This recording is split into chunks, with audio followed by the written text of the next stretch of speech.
নাচতে না জানলে উঠান বাঁকা। রান্নার দোষ না, রাঁধুনির দোষ। আজকে রান্না করতে গিয়ে আমার হাতটাই পুড়ে গেল। যাই হোক, আসসালামু আলাইকুম guys, this is Salma here. আজকে আপনাদের মজার একটা রান্নার রেসিপি দেখাচ্ছি এবং কি এমন স্বাদ হয়েছে সেটাও বলে দেব। আপনারা খাওয়ার মধ্যেই দেখতে পাচ্ছেন যে আমি কি মজা করে রান্নাটা খেয়েছিলাম।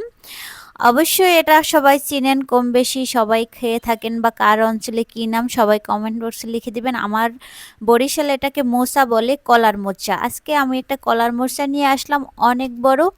তো আমি সেটার ভিতরে একটু ভালোই কলা ধরেছে ছোট ছোট, সেটা দেখেই নিয়ে আসলাম যাতে ভিটামিনটা বেশি পাওয়া যায়, সেজন্যই আমি নিয়ে আসলাম। তো আজকে যদিও এটা কিন্তু খেতে অনেক টেস্টি, যদিও করতে একটু কষ্ট হয়।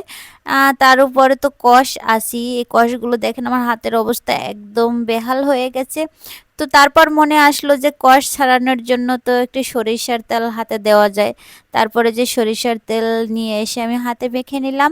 তো আপনারা যারা মোচা নিয়ে আসবেন তারা সবাই আগে খেয়াল করবেন সরিষার তেলটা হাতে মেখে নেবেন, তাহলে আর কষটা ওভাবে করে হাতে লাগবে না। যাই হোক, আমার সরিষার তেলটা পরে দেওয়া হলো, আগে মনে ছিল না, কিংবা এটা আমার ভালো অভিজ্ঞতা নেই এটা সম্পর্কে, যদিও আমি রান্না বান্না কমই জানি। তো এখন অনেকটা শিখে গেছি, অনেক অনেক এক্সপার্ট রান্নাবান্না করতে এখন আমি জানি, প্রায়টাই শিখেছি। তো তো আজকে আমি এটা প্রস্তুত করার পরে সব কিছু করে অনেক কষ্ট হয় যদিও মোচা খেতে, তো এগুলো বাছতে করতে। তো আজকে বাজার থেকে আমি চিংড়ি মাছ নিয়ে আসছিলাম 1 কেজি।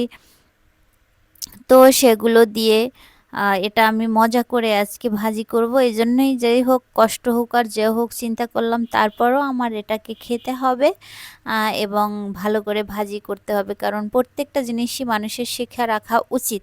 বিশেষ করে মেয়ে মানুষ, আমরা মেয়ে মানুষ রান্না বান্না না করতে জানলে আসলে ব্যাপারটা কেমন হয়, কারণ মেয়েরা হচ্ছে রান্নাই তাদের শোভা পায়। ভালো রান্না, ঘর গোছানো, এটাই মেয়েদের সবচেয়ে বড় কাজ। বাচ্চা পালা, উম, সংসার দেখা, সংসার গুছিয়ে রাখা, এটাই মূলত বাচ্চা মেয়ে মানুষের মূল কাজ। যাই হোক, এই জন্য ভাবলাম যে সব কিছুই খুঁটিনাটি আগে থেকে মানে মানে এখন থেকে শিখতে হবে সব কিছু। কারণ বাবা মা বা শ্বশুর শাশুড় সব সময় থাকবে না, আমার এটা শিখে নিতে হবে। এই জন্যই আমি সব কিছু এখন মোটামুটি শিখে নিচ্ছি। তো আপনারা যারা মোচা নিয়ে আসবেন দেখেন এই ফুলগুলো ফেলে দিবেন, নয়তো বা আপনার এটা কিন্তু রান্নার সাথে মিশবে না, এরকম দাঁড়ায় দাঁড়ায় থাকবে। তো আমি চিংড়ি মাছগুলো কেটে নিলাম, কেটে নিয়ে ভালো করে ধুয়ে, চিংড়ি মাছগুলো বড় বড় ছিল তাই এটাকে আমার ছোট ছোট করে দিতে হবে, বাগদা চিংড়ি, কারণ এখন সচরাচর ছোট চিংড়ি বাজারে পাওয়া যায় না, তাই আমি বাগদা চিংড়িটা নিয়ে আসলাম। তো এটা ভালো করে কুটে নিলাম, কুটে নিয়ে তারপর আমি ভালো করে সব কিছু, পেস্ট কিন্তু বেশি দিতে হবে। যাই হোক, দেখেন আমার হাতটা কিন্তু পুড়ে গেছে, অনেকখানি পুড়ে গেছে। তারপর এটাকে সিদ্ধ দিতে হবে, সিদ্ধ করে কষটা হালকা ফেলে দিতে হবে। তারপর এগুলো বেশি করে পেঁয়াজ দিয়ে নাড়িয়ে চাড়িয়ে ভালো করে কষাতে হবে। কষানোর পরে তারপর আপনারা ওই যে মোচাটা ঢেলে দিবেন, সাথে দিয়ে দিছি একটা বোম্বে মরিচ। বোম্বে মরিচ অবশ্য কম বেশি সবাই চিনেন, এটা কিন্তু অনেক গন্ধ, তাই গন্ধের কারণে এটা দেওয়া হয়েছে, সেন্টটা ভালো বের হবে। তো এটা কষিয়ে আমি ওটা দিয়ে দিব।